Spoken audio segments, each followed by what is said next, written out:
for I am a mama kwaba ediba Xposed so I ade achebium na moja everyday fusane na techamada bodwemu de yebeka se asida enka twedi ampo nyankopon bibi bia ko bia a wo hweme right now Xposed no na me sure so nyankopon inshira so wo hweme what I say I me sure so wo hweme yeso on subscribe ya na wa subscribe edi amame on say ye wa hanom ya enanansi ye papa Hopeson Adorye obi enim eti Hopeson Adorye na mahu gifty Adorye kane woman e friend gifty osei ene ye friend gifty Adorye no ani kunu a ye friend Hopeson Adorye na de na ma yedi nim Hopeson Adorye is when he is in the MPP party eji insembi amba okasa tia MPP ono obeba out abe attack you in any other way betuma send ye papa kene Japan bese no their party is in power. It is a say no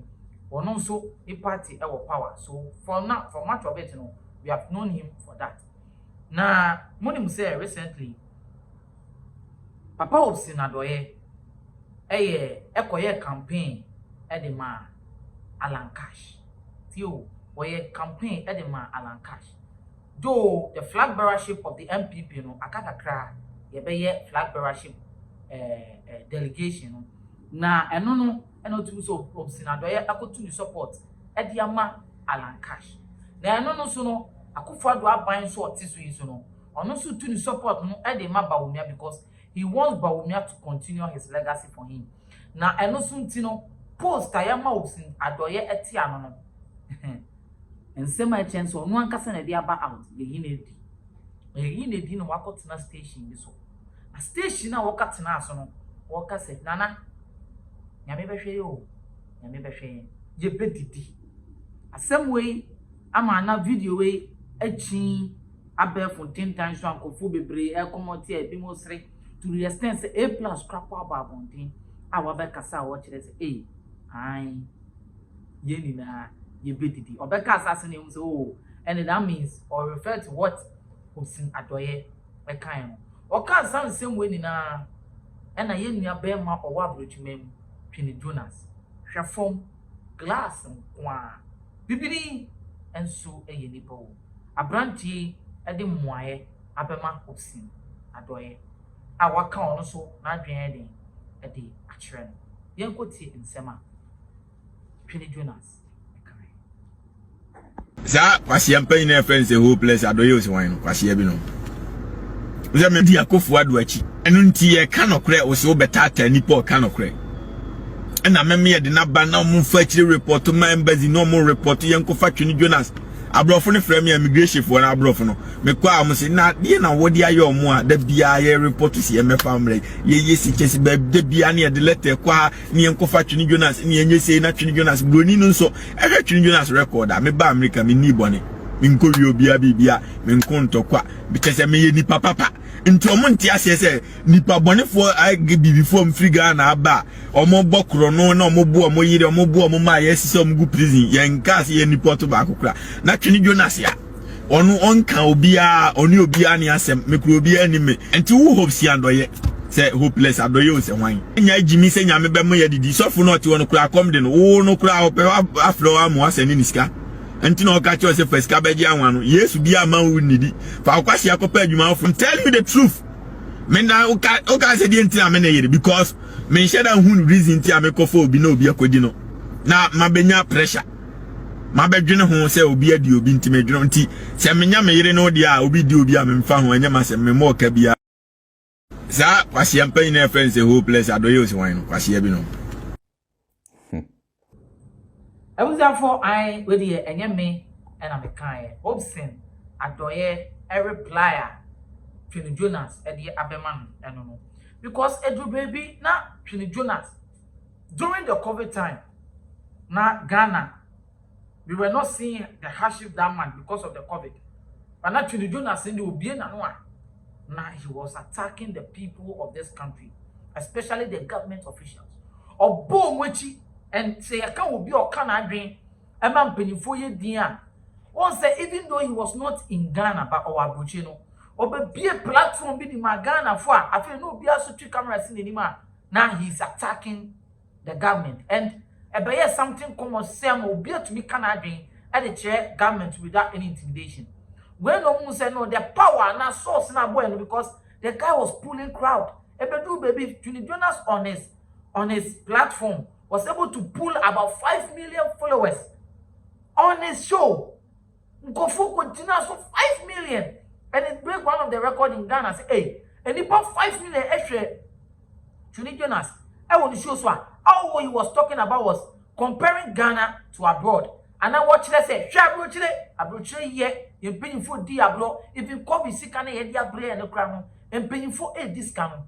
And you see, he talked na Kennedy in Japan, at Topra, any Hopeson Adorye rised up, and they were like, no, they will not let this guy tarnish their government because the guy in the a beer youth not dream, the guy in a man for seeking attention. Say 5 million people will be watching this guy. Not all of them is insulting him. At least you will get majority of people who will get their mind changed. And about 20 years to Ghana, I say, Nima, men are mature. MPP ni NDC na they have 6 million votes.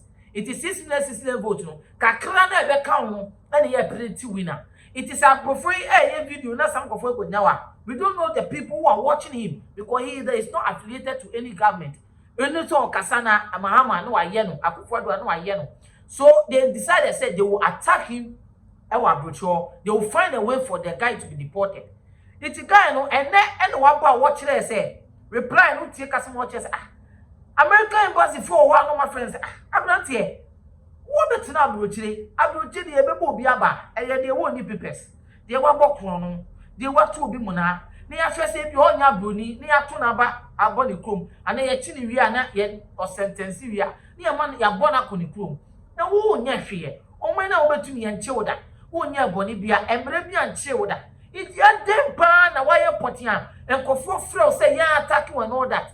And I do so only you need the wire. So in fact of it, you know, he explained to them, say, this and that is what he has been doing.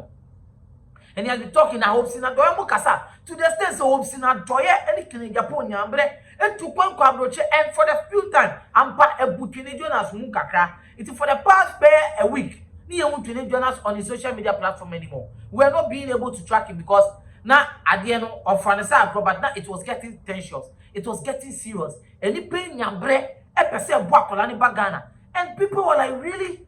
Opio Kasama Ghana, we were trying to attack him. The youth will be more calm dream at the chair Hopeson Adorye.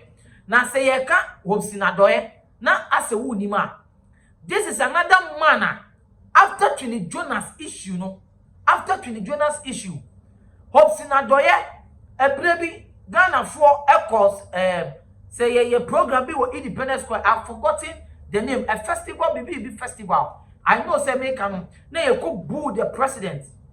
Say somewhere can Hopeson Adorye be General Bonti catch there say Sadiq Adams, the former general manager of 3FM and 3 News, which is TV3.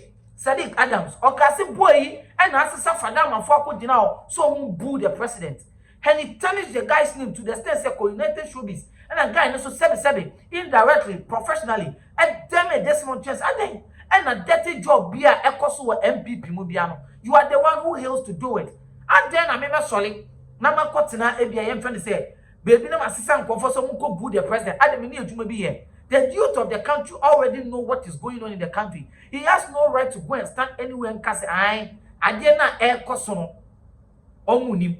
Only that time to do that propaganda. And he also even dared Hopeson Adorye to bring evidence now no claim so or what against Sadiq Adam or Chess and Kofana, Sadiq Adam said mobile. And Ebe looking up yourself. Right now in MPP, no, a baby no, now you can Japan yes dirty job. No. It comes out, says something for people to feel say the NDC are bad. Or no, so I will want say MPP for the 7 years. No, I saba out, no, I bet Yεbε. But right now it was not going to be said. I bet say and yet Kennedy view. Say I going to say I bet Hopeson Adorye. I say be a cosuna. You must say government now is something wrong. Crap. Hopeson Adorye be General Bonti and defending this party and to the extent a comment section on Facebook, Instagram. Near the issue to one man. How people can go to the extent of insulting this man. It's a high degree because I have to say the dirty jobs of the grassroots and now for the government, you know, he was doing it. reply Twene Jonas so be man say on for the 7 the question so 7 or you hopeless Adorye because no see he dey info bia he deserve what he has gotten because so ye dirty just for his job because asem bia akotu breman a we wi na nkofo discaria ono be discani bia achi wo back no be defending party no publicly iti for the stand say wako gina e dey mala cash no the position no ye no e di efiri ho iti say unima ene reply a Twene Jonas so e dey ama Hopeson Adorye ka chen so no ofa ne kwasa asem enso because pulling down ena bibini anyway enti ye ne dia onfa nche ne tirim onyankopon bie no obehwe no se ne okase nyame behwe no onyame onhwe otrofo so ena saa sofo no kura no bebọ o se nyame behwe yeso no saa sofo no kura wini obi sika ye age onyame nhwe obi aso se wonni adwuma enti wonye ready afei ena wokon eba be dini yie papa mi amede djumedie ebro mede limo elikem kwame ameda obetumi afra me efokent aha ena me diwo ebesi nsem no etwi kobre man na emu eyeda me menya bra abetena sina ma yeden me di abro me se frame efokent na media meden Xposed me srew on social media platform they didn't expose change we expose the truth and we know Ghana and beyond. Bye bye. Only other for dear no how a dear no adwendwen dear no kodana a dying and a wasie and a open chance in papa a day apostle and a dying with Simona since so to a nuno and nuntia ma one na aqua yebisi basa any and media sempa and natural things a be one more and some a day a massa prophoning nas to sumi canabra one more a catche now one more MMS so how no and no and far and mouth and unti for one more number it will screen no as soon as any one more in the air casubus as a woman to my son intino a dancing for one more atum natural things ana one more ejuma e dance na won't sika engu de biara eda